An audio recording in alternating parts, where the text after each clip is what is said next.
This video is powered by the pros at Pascal Air Plumbing and Electric. Arkansas owned, Arkansas operated. GoPascal.com. RD football team got started back in practice yesterday. They also got some unfortunate news. Both Carius Kern and Jamarian Parker decommitted. What can you tell us with the latest with one in-state kid and a running back from St. Louis? Yeah, Kern, that was somewhat of a surprise. He obviously committed back in February and said all the right things at that time, and he, in my opinion, I think he's the best offensive line prospect to come out of Arkansas since Sean Andrews. That was a big blow. And I think LSU's a school to look at right now. All you can do is just keep recruiting them, and the good thing is he can't sign until December, so you absolutely have to try to get him back on board. Usually when a kid decommits, they don't come back, but Braylon Russell did, so he's a guy that kind of gives you hope. I think the chances are much better, obviously, when it's an in-state guy versus the out-of-state guy. But that was a big blow.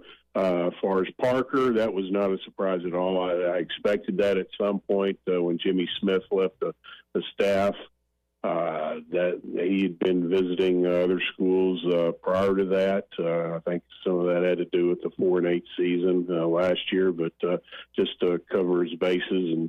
But when Jimmy left and went to TCU, I was expecting that to happen at any time, and I'm surprised it took as long as it did. But that right there was no surprise whatsoever. Yeah. Now Kern, that's a big blow. And particularly with Kern, I wanted to ask you, but it applies to both players. The changes in position coach, how big a factor do you think it was with these decisions, particularly with Kern? With Eric Mateos coming in, you build relationships with coaches. It's a big piece of your decision. How do you think those position coaching changes affected these decisions? Well, it did without a doubt. As far as Parker, Kern, I don't think it really had much to do with having a different offensive line coach as far as in Mateos. And I think Mateos is, and he told me Mateos was one of the reasons why he committed. I mean, he can play either side of the ball. Arkansas was recruiting him for defense and offense, and just going to figure it out when he gets to campus. But Mateos, I really like what he has done since he's been on staff. He's already lined up about 6-7 guys. I'm just off the top of my head, I was just looking at the list just the other day as far as official visits this summer, and he's got about 6 or 7 guys coming in for officials during the summer, and probably more than that. And he's had several guys come in for unofficial visits. I think I'll be honest with you, I think he's working his butt off, and I think he's going to continue to recruit at a high level, and I think you're going to like the end result. But anyway, I don't think it had so much to do with Kern, but again, they're going to stay on him, I guarantee you. Yeah. So I mean, tell me if I'm right or wrong, but you're going to get Darren McFadden once in a generation, but this state's going to give you a handful of elite linemen every 5 years. You're going to have a chance to have a Kern-like player. Now, he may be better than that as far as generational type lineman, but if you look at position groups in our state, wouldn't you say D linemen and offensive linemen are where you're most likely to get the SEC level, highly coveted type player in our state versus the skill positions everyone focuses on? That's why this may hurt. Maybe it has a little more sting to it. Well, I was kind of looking at the list of guys that, as far as in-state, that committed to Arkansas since Sean Andrews in 2001, and really the list is not that impressive. You had basically 2 guys that played some in the NFL, Nate Gardner and Jonathan Louis.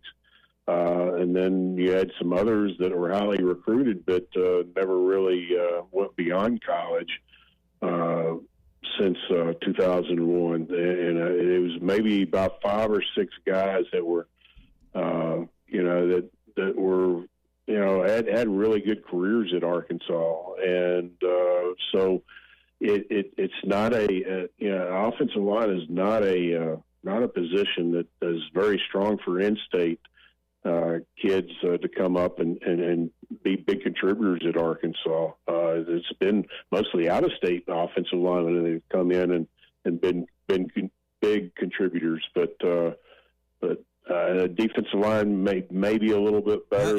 I was thinking that name slips with the kid from Hope, Texarkana Hope, McTelvin. I think about Josh Frazier. I think about some of these. Josh Frazier, Bijan Jackson. But I'm just saying body type. But some of the body types in our state, and you're trying to recruit SEC level talent. I just think that's the place you're going to most likely find an elite level player in our state is on one side of the line or the other. We're just not going to have that many elite running backs or quarterbacks. Now, there's the kid down at Greenwood, but we'll see what happens there in a few years. Yeah. Well, and the thing is with offensive line and defensive line, you usually have 4 guys on the defensive line, and you got 5 on the offensive line. So you're going to have the better opportunity to have guys that are highly recruited versus a skilled position. You just have basically one running back on your team. And then, same for other skill positions pretty much, other than receiver maybe. But it's really, I was just looking at the line on both sides. Really, you think, what other than McTelvin Agim, who in state has went on and been a big contributor in the NFL. And they're few and far between. Yeah. Richard Davenport with us here on the McCarty Daniel Hotline. Richard, we've talked football for the first 6 or 7 minutes with you. Basketball-wise, there's a picture that's made waves of Eric Musselman with Josh Cohen, who you reported took his official visit to Arkansas yesterday, the UMass transfer. What other things have you heard about guys potentially coming to campus? And maybe have you got any feedback from Josh's official yesterday? Everything I gather from about Josh's official, it's going really well. He got there yesterday morning, and he'll leave later tonight. And then evidently he'll be going to Xavier and Notre Dame for official visits, and I think maybe make an unofficial visit to Penn State and then make a decision. But obviously things can be pretty fluid with him. But I gather that it's gone extremely well. We'll know more, obviously, after the visit. Maybe hope to be able to talk to him. But and then as of the other day before his official visit, they didn't have anything else lined up, but they definitely had some stuff in the works. There's some guys that haven't.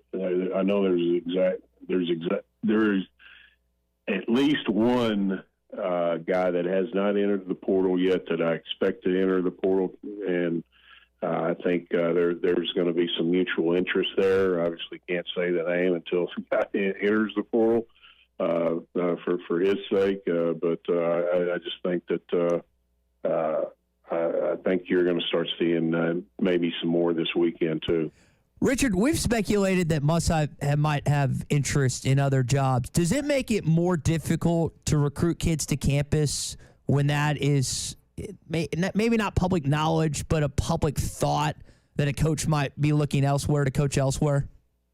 Well, yeah. I mean, I think that can definitely impact your situation when you're recruiting other guys. But at the same time, Coach Muss and the staff, they realize what's out there, and I guarantee you they're going to have a good answer for the kids that are may have some questions for them about that. So it's not ideal, but it's not unusual for it to happen. And if you explain and you have a good answer for the kids, and you can soothe things over, it's maybe not as that big of a deal. But I do think that's some of the one of the questions that guys will ask. Obviously when stuff like that's out there. And I just want to, because I think this is more of a media narrative and media driven than maybe reality, linking his name to jobs. But would it help Muss if he publicly or on social media addressed it? And at Arkansas, I think the picture yesterday maybe quietened or calmed down some fans a little bit.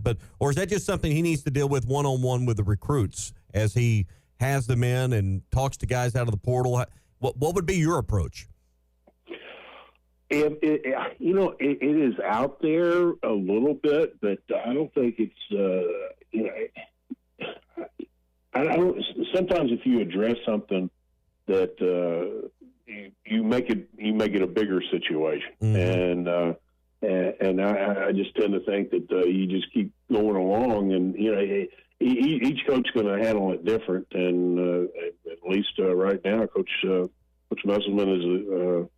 Decided to, with this approach and not address it, and all you can do is, just.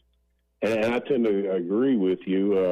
I think it's more media driven, but at the same time, I mean, when you see stuff and you hear stuff, I mean, obviously it's gonna trickle out, and people are going to speculate, and you better be prepared to have an answer for it. See, we think here in Arkansas this is a national story. It is not. It is an Arkansas story. It is only a story and only a conversation that's being had by Arkansas fans. And I don't think it's even a majority of this fan base. So when you're trying to recruit players from all across the country or all across the portal, I don't think it's nearly as big a deal as some in our state think it is. No, I think the thing is if you see a coach's name on social media just once or twice, certain parts of the fan base of any fan base is going to start speculating and start asking questions, and social media obviously is going to be a big part of the speculation, and that's where it usually all begins. Razor, we'll leave it there this morning, man. We appreciate you joining us as always. Arkansas hopefully gets the recommitment from Carius Kern in future weeks and months, because I know that'd be a big loss for Sam Pittman and Eric Mateos. But until then, we'll talk next week.